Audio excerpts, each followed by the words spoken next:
इसको आप पार्टी को समर्थन दिया है? ओम श्री प्रणाम।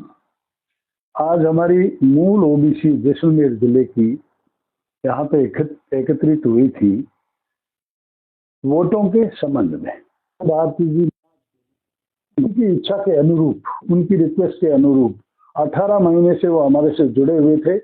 उसके मुताबिक उनको हमने निर्दलीय उम्मीदवार के रूप में फॉर्म सब मूल ओबीसी ने प्लस 36 कौम में मिलकर के भरवाया था और उस फॉर्म को उन्होंने हमारे संगठन के बिना पूछे, बिना इजाजत, किसी के दबाव में आके लिया या अपनी मर्जी से लिया, वो तो बाप जी जाने, वापस ले लिया।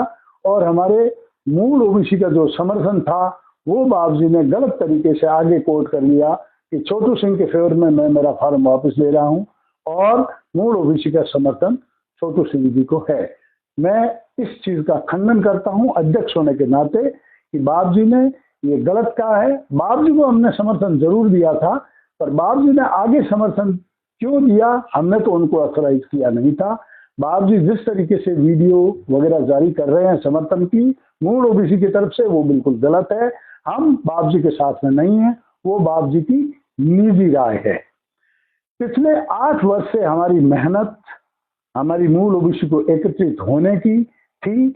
18 महीने से जो बाप जी ने हमको भरोसा दिलाया और बाप जी ने इच्छा जाहिर की कि मुझे आप किसी तरीके से राजनीति के अंदर प्रवेश कराओ, उसके मुताबिक बाप जी का मूल ओबीसी ने समर्थन किया था और बाप जी ने फॉर्म वापस ले लिया। इसलिए हमारे मूल ओबीसी संगठन को ये नौबत आ गई कि जब लोकतांत्रिक तरीके से हम बाप जी को वोट नहीं कर पाए, लोकतांत्रिक तरीके की मर्यादा को तोड़ते हुए बाप जी की से फॉर्म वापस लिया गया और उस उपलक्ष्य में हमारे यहाँ पे यही स्थिति बनी कि हम किसको वोट करें। उस पार्टी को, उस कैंडिडेट को तो हम बिल्कुल वोट नहीं कर सकते जिन्होंने बाप जी के ऊपर दबाव बना करके बाप जी का फॉर्म वापस ले आया। और हमने इसी कारण से नया रास्ता अपनाया है और सर्वसहमति से जिताऊ कैंडिडेट श्री रूपाराम जी को हमने मूल ओबीसी की तरफ से अपना समर्थन दिया है।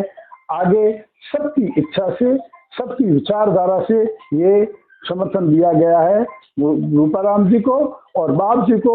हमारी तरफ से किसी मूल ओबीसी के आदमी की तरफ से आज जो बातचीत हुई उसके मुताबिक किसी बीजेपी वाले प्रत्याशी को समर्थन नहीं है। हमारी भावनाओं को आहत अगर थर्मामीटर होता तो बुखार के जैसा मापते। हम ये सोचने में मजबूर हैं कि हम आज भी 70 साल पीछे हैं।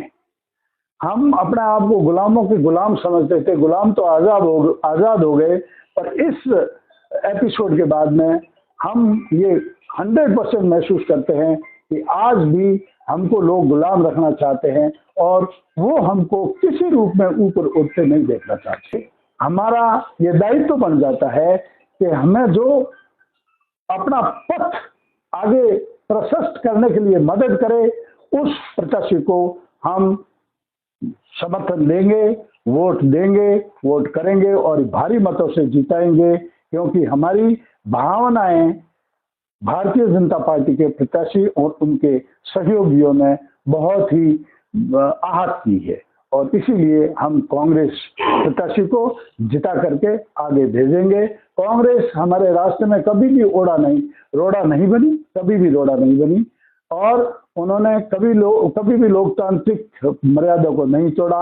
हमारे प्रत्याशी को खड़ा करने में उन्होंने हमें कोई तकलीफ नहीं दी, पर एक पार्टी ने हमें तकलीफ दी है और हम आहत होकर के कांग्रेस की गोद में थे।